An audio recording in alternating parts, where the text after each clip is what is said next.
Hello everyone, I am Mangesh Kulkarni from Candid Advisors. I take this opportunity to welcome you to this YouTube channel Saving and Investing. Today we are going to discuss a short-term trading setup that is visible on the charts of Axis Bank. Current market price of Axis Bank is approximately 750 rupees. So before proceeding, it is my duty to express my gratitude towards these people from whom I have learnt a lot by watching them on television and YouTube.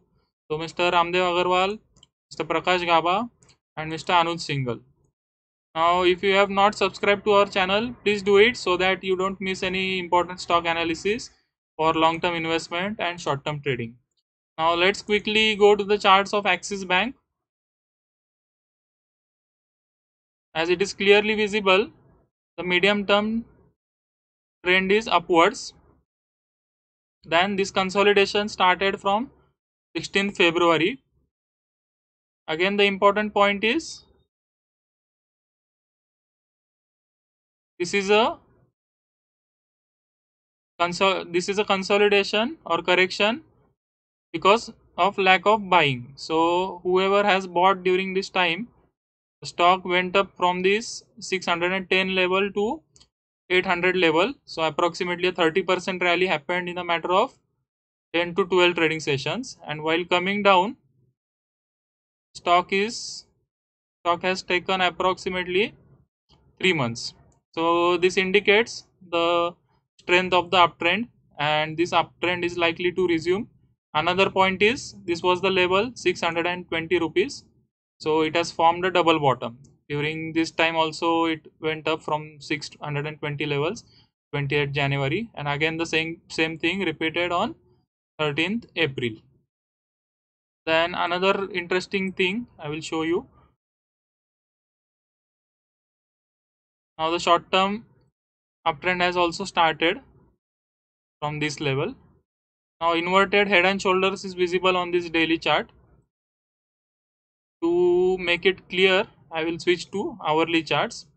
So as you can see, this is inverse head and shoulders pattern,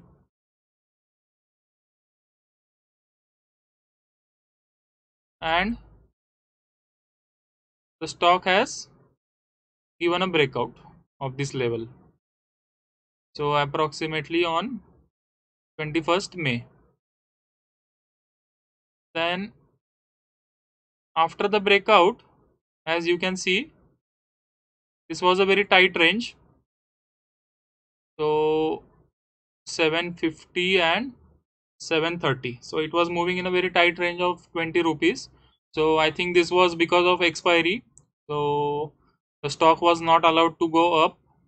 Might be some big people have return call options. So it was artificially kept down from at this level 750. So chart is indicating that, and if the if this thing, whatever the analysis we are doing is true, then the stock has to go up now. So this can be a stock of the month for this next expiry, which is starting from tomorrow. Now what is my strategy? I will buy, say for example, if I have to buy 100 shares, I will buy 50 at 750 rupees. Then I will buy another 50 at approximately 680 rupees. So my average price will be 715 rupees, and from that 715 rupees I will keep a 15% stop loss. So my stop loss will be 15% from 715 rupees, and if the setup works out, then my target will be approximately 840 rupees. So to make it a better risk reward, we have to buy it in two steps. If it goes up from this level only, then it's fine, we will make a money on 50 shares. If it comes down, then we will accumulate at lower levels. So this is my strategy in Axis Bank, and I hope this trade works out because the probability of stock going up is very high. The pattern is indicating, and let's wait and watch. Till then, uh, this is our website, and we also have stock market courses. So if you are interested, you can get back to me. I will share the link in the description section. Till then, have a nice day. Happy investing, happy trading.